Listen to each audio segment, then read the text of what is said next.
Hidden vertigo and migraine connection. Vertigo and migraine both happen in the head. Aside from that, the traditional medical system has mostly ignored the connection between these two conditions. And this is weird, since so many people suffering from one are also plagued by the other. A new study, published in the Journal of Headache and Pain, took this theory a step further. It discovered a hidden connection where you might not even be aware that you're having a migraine when vertigo hits you. To investigate the relationship between migraine and vertigo, the researchers analyzed the data collected by the Migraine and Neck Pain Study. This study included questionnaire-derived information from 487 adult migraine sufferers. They asked these sufferers whether and when they suffered from vertigo and divided the vertigo into 3 time frames. 1. Constant vertigo and other migraine symptoms at the beginning of the headache. 2. Constant vertigo and other migraine symptoms that began less than 2 hours before the migraine or is in pain. 3. Vertigo, constant or otherwise, and other migraine symptoms occurring 2 to 48 hours before the headache. The migraine suffering participants had to report which of these 3 groups their vertigo and other migraine symptoms would be classified under.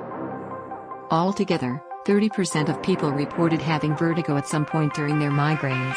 16% had it at the beginning of the headache, 10% had it within 2 hours of the headache, and 3% between 2 and 48 hours prior to the headache.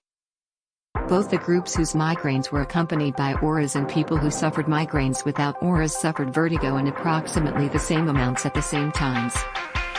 This is why many scientists have started referring to these people as not just suffering from migraine but as suffering from vestibular migraine. However, the International Classification of Headache Disorders still doesn't classify vestibular migraine as a separate disorder.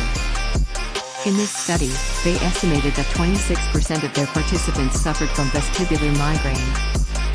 This disorder is so varied from a normal migraine that many sufferers don't even experience headaches at all. They experience vertigo, nausea, vomiting, and sensitivity to sound.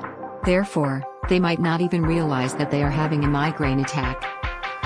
This discovery is especially interesting to me because for years I've been helping people with migraine and vertigo using an almost identical approach.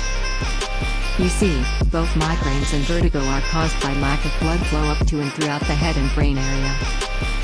The solution is therefore to use simple exercises that allow more blood to be pumped up to and throughout the head throughout the day and night. Each approach is a little bit different. So, if you suffer from vertigo, you should check out the vertigo exercises here, check the description below. And if you suffer from migraine or headaches, learn how Lisa healed her migraine in a few minutes, without counting triggers.